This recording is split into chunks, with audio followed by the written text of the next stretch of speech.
પટેલ દીપકભાઈ શાંતિલાલ, મુકામ પોસ્ટ વડોદ, તાલુકો ડભોઈ, જિલ્લો વડોદરા ના રહેવાસી છું અને મને ડેમો માટે આ 412 સીરમ ફર્ટિલાઇઝરનું બિયારણ મળેલ છે. 7મા મહિનાના પહેલા વીકમાં મળેલ હતું અને મેં વાવ્યું. પછી આ પાણી બહુ ભરાયું હતું તો કપાસ બૈરો નથી મારો. અને ચૂસ્યા પકાતની તો જીવાત આવતી જ નથી. અને પછી કપાસમાં બધા કપાસમાં ગુલાબી ઈયળ છે, પણ આ જાતમાં અમારે ઈયળ નથી. એ ગેરંટી છે એમ કે અમે જાતે રોજ ખેડૂત તરીકે જોવા ખેતરમાં આવું છું અને રોજ 5 જીંડો તોડું છું, પણ એમાં ઈયળ દેખાતી નથી.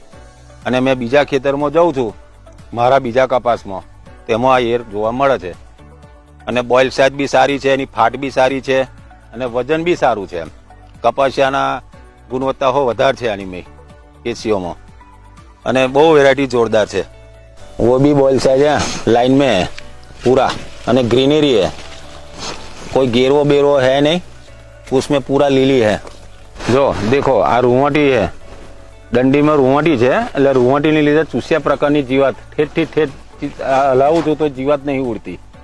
આ જીંડવાથી નમી ગઈ છે, પણ બીજી વેરાયટીની પેટ ભાગી નહીં જતી વચ્ચેથી.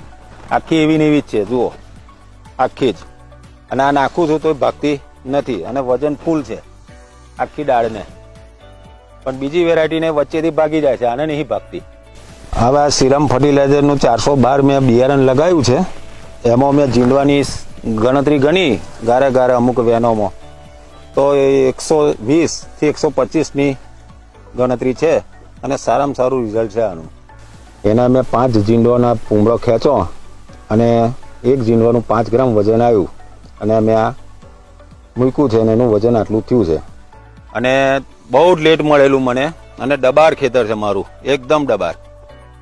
પાણી ભરાઈ રહે છે, પાણી 2 દિવસ લગીને પાણી રહે છે તો આ કપાસને કશું જ થયું નથી. સારામાં સારી વેરાયટી છે. હું આવતી સાલ 25 થી 30 વીઘો કપાસ બનાવવાનો છું આ 412 સીરમ ફર્ટિલાઇઝરનું.